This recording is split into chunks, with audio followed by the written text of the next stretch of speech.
Yeah, it's not an easy question, but I mean it's probably a combination between that we have a group of rather skillful players and with really good character and attitude, and then as I've been here now for 4 years, I think we have proved all the time. So we try to be have a very good team performance, well organized, work hard for each other. So I think that's maybe is the two main reasons why we've done pretty well so far.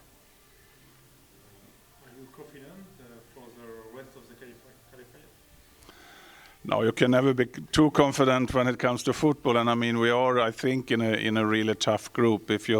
Even if we have Holland 5 points behind us, I mean it's an extremely good team, and also of course Turkey is a good team. So, but we have a really good position now, of course. So, I always believe like that you can, as a small team in football, you can always beat the better teams. So that's the attitude I think small countries like Iceland need to have.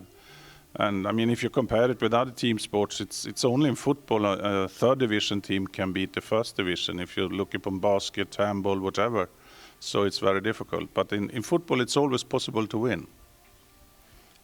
What is the main characteristic of the Icelandic footballer? Yeah, I mean, if you go back, I think most people connected Icelandic footballers with physics and hard working, but since a number of years, I think, when all the indoor halls came to Ireland, was built here in Iceland, I think the technical skills has developed a lot. So I would say it's if you compare with the rest of Europe, it's a average team when it comes to technique and things like that. But still, of course, they have very good character. As I said, good attitude. It's really easy to work as a coach with the players. They always want to do their best. They always play for the team. Even if we have some really good players like Gylfi, Kolbeinn and some others, they always play for the team. So I think that also is a really big part of the good results that we had. Do you think Icelandic football can still aim higher someday? Yeah, of course, reaching the finals in Europe or in the World Cup is not easy for a small country like Iceland. But I'm pretty sure that Iceland can improve because the clubs and the football association are doing a good job, I think, with the youth teams, and they get together a lot during the winter. The youth national teams every second week during the winter period they train together. But also the clubs are working harder and harder and getting more and more professional, I think. So I still think it's possible to develop, but at the same time, being such a small country that make it, of course, a little bit more difficult. What makes the country to develop football last year? Sorry. What makes the country or the federation to develop football? Yeah, I think what they're doing good together with the clubs is, first of all, coaching education. They are almost all youth team coaches in the clubs are educated, has gone at least basic level in the UEFA education.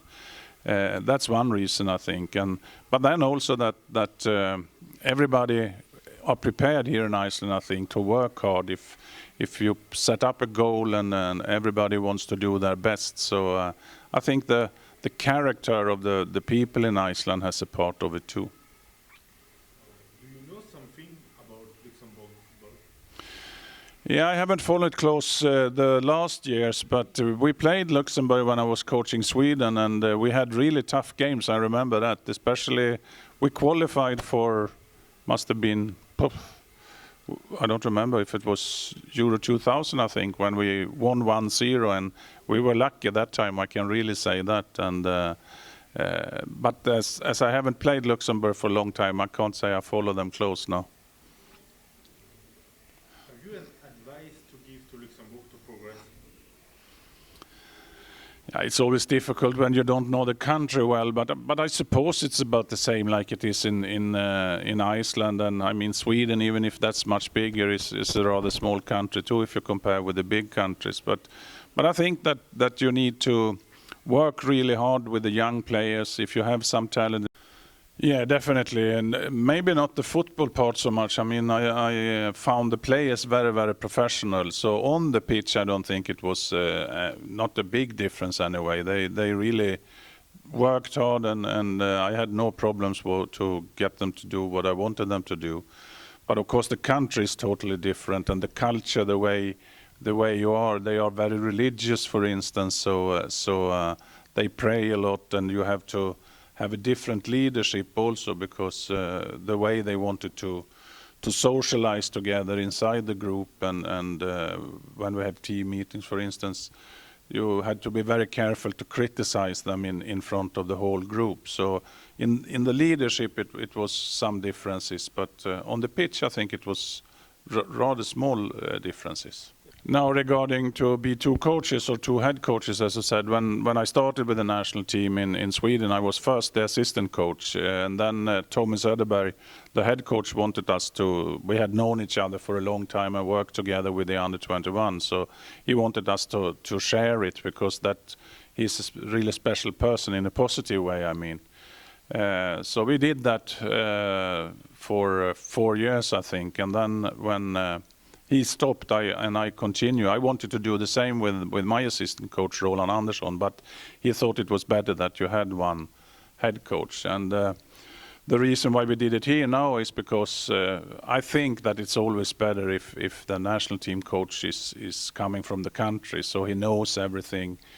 For instance, I haven't learned the language here in Iceland, and that's not good for me. And Heimer, my co-coach, has signed a 4-year contract, so he will take over after I stop now.